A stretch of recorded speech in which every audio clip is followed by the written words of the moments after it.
Xəyal xanım, Azərbaycanda boşanmaların səbəbi gündən-günə artır. Bunun səbəbi nədir sizcə? Məncə ailədə xanım bəylə problemləri müzakirə eləmir. Bir xırda problem yaşadığı müddət xanım gedir rəfiqəsi ilə bunu danışır, bəy gedir dostları ilə, amma bu ailədə daha çox gərginlik yaradır.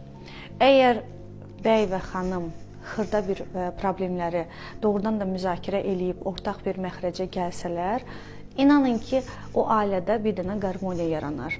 Çünki anlayış nə deməkdir? İnsanlar danışırlar, hisslərlə bölüşürlər və ortaq bir şey düşünüb ikisi də bir-birini sevindirə bilirlər.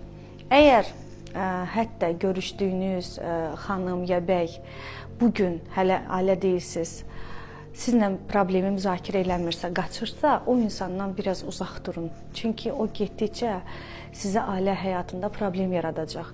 Çalışın ki, həyatınızda olan bir şəxslə xırda da olsa, fərq eləmir, hansı mövzu olur olsun, onu müzakirə eləyib ortaq bir məxrəc tapıb huzurunuza çatasınız. Hər kəsə arzulayıram ki, xoşbəxt olsunlar.